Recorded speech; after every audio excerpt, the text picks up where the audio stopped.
Hello, my friends. I'm going to do a quick video today about what we've been doing in our martial art classes this particular week.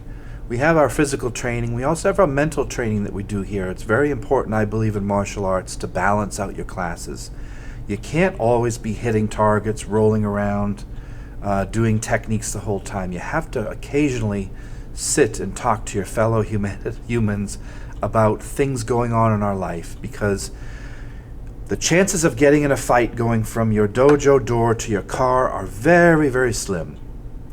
So I would rather deal sometimes with things that are more prevalent in our life, like pain, suffering, thoughts, things that you and I both deal with constantly. From the moment we wake up until we fall asleep at night, we are dealing with pain and suffering, which is part of life. So as a martial artist, I believe I have to become friends with pain. I have to learn how to not just discover it and deal with it and become one with it. I have to also learn how to avoid it. And when it does happen, not if, but when pain and suffering happens, can I be educated about it instead of being ignorant? And that might help me through it. And then can I ask for help and be humble enough to ask for help when I need it, when the pain and suffering is just too much? Can I go to experts on pain? So we were talking about kurushimi. Kurushimi, here's the kanji. I hope you can see. This is, let's see, that's incorrect. It's 1, 2, 3, if I can remember the kanji correctly. This is kurushimi. There. This is the phrase or the kanji for kurushimi, which is suffering. It also means pain, it means agony, it means distress, it means burden, it means anguish. All of these meanings are in these few drawings here. Of course, in English we say pain and suffering. Now there are different types of pain we look at. You have physical pain in your body, and there are 3 types of those. You have nociceptive pain, you have neuropathic pain, neurological dysfunction. So in our training we have physical pain from the techniques that we have. We can have mental pain from training, which is when you have hard days at the dojo. You don't want to go in, you want to stay home and be lazy, or you're thinking about quitting. So you have psychological anguish and suffering. You might have a spiritual pain or some sort where you feel like you've lost purpose in your life, you're directionless, you wake up in the morning, you don't know what to do with yourself. So there are different types of pain, and those we should discover. Some of us have sensory hypersensitivity, so you might have a neurological dysfunction such as fibromyalgia, nociceptive pain, phantom pain. Those of us who are older deal with chronic pain, like myself. Since I've had surgeries in my 20s, I have chronic pain throughout the day that I've learned to deal with, that I have adopted and embraced and become friends with, and don't take medication for it or anything, but moving and exercise and training helps that pain for me. I'm not telling you how to deal with your pain, because that's your own journey, it's your own opinion. You might hear something today that might trigger something that will help you, and you might just ignore what I'm talking about and deal with it your own way. But dealing with pain through training has helped me a lot. Now, how do we deal with emotional pain in our life, such as death or unbelievable loneliness or lack of purpose? This emotional pain is often far exceeds any physical pain, to the point of massive depression or even suicidal thoughts. How do I get out of that type of thought process in my life? If you get to that point where you cannot get out, it's a bottomless pit. I would highly suggest you seek counsel. You go to the black belts of pain management, which are medical doctors or psychologists, therapists of any kind, are those I would go to. If I have a broken car, where do you go? You go to the mechanic. If I have a broken mind or thought processes that I can't get out of, chronic depression, I'm going to go see a therapist. I'm going to go seek counsel from people who have had many, many years of schooling. They are the experts on this. I'm not going to hold it in where I get all depressed. I'm going to go talk to someone. I'm going to talk to my friends, my loved ones, my family. I am going to just lay myself out there and say, I need help. Who can help me? I think embracing that is a very positive thing. At least for me, I would do that if I had to. You might be dealing with social pain. Social pain, again, feeling rejected from a group. You broke up with your girlfriend, whoever that might be. You have a divorce in your life. You've lost custody of your children. You've made mistakes from breaking the law and poor choices that you've done, and you've been ostracized from a place. You've lost your job. So social pain, rejection from the group, is built in through evolution for hundreds of thousands of years. We do not like to be separated from the group. So how do I deal with that in my life, and how do I get back into the group? How do I pay my debts to society? How do I ask for repentance of all kinds? These are things we can do. In other words, I'm trying to make sure that we all understand we have the power to fix these things if we ask for help. In the world, there have been many types of philosophies and religions that have helped us deal with pain.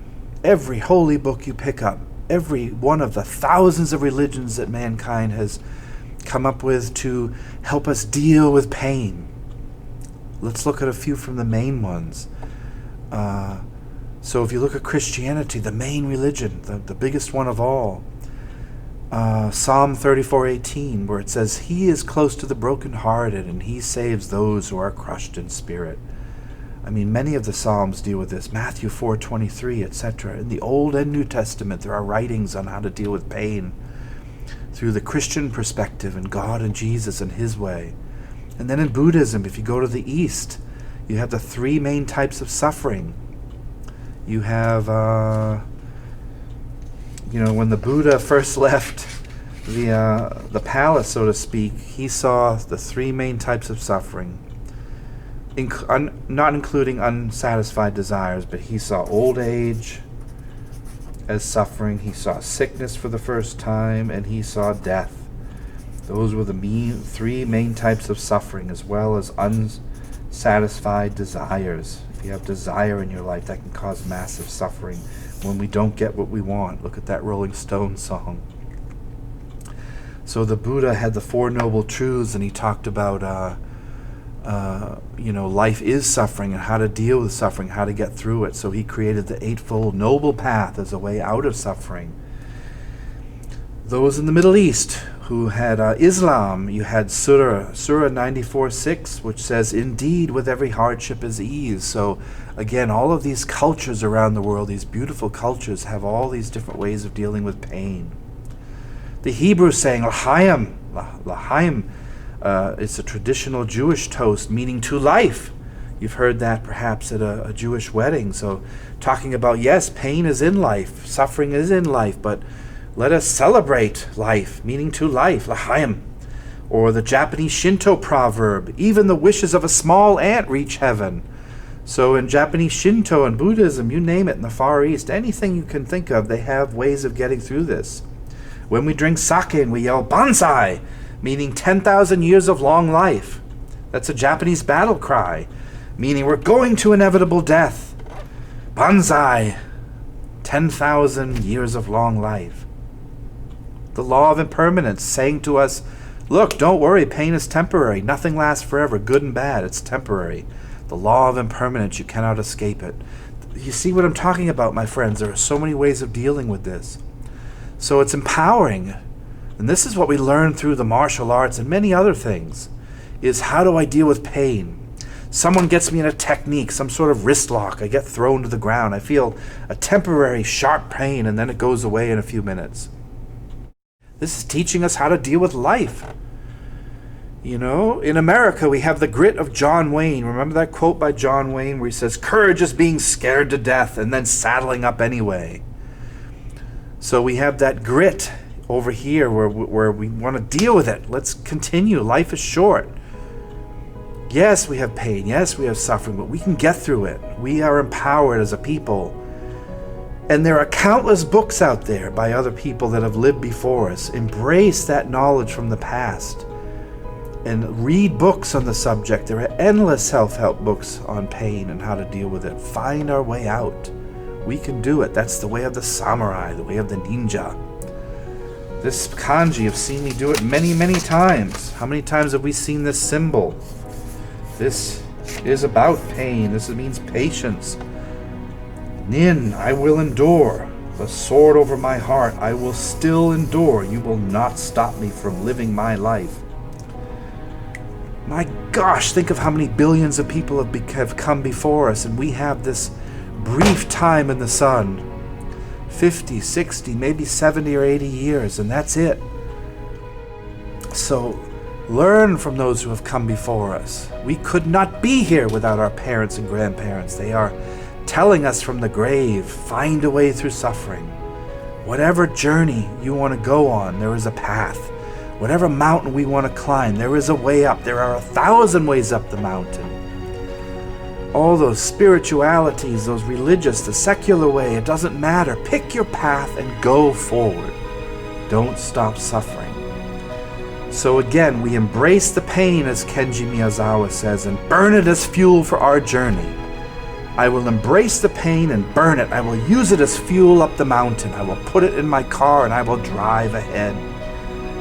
The journey is ours, my friend. You and I, we are on separate journeys, but yet one in this life. So can I use pain? Can I become friends with it? Can I use it as fuel and burn it on my journey? That's the thought for today. I hope it does you some good as it does to me.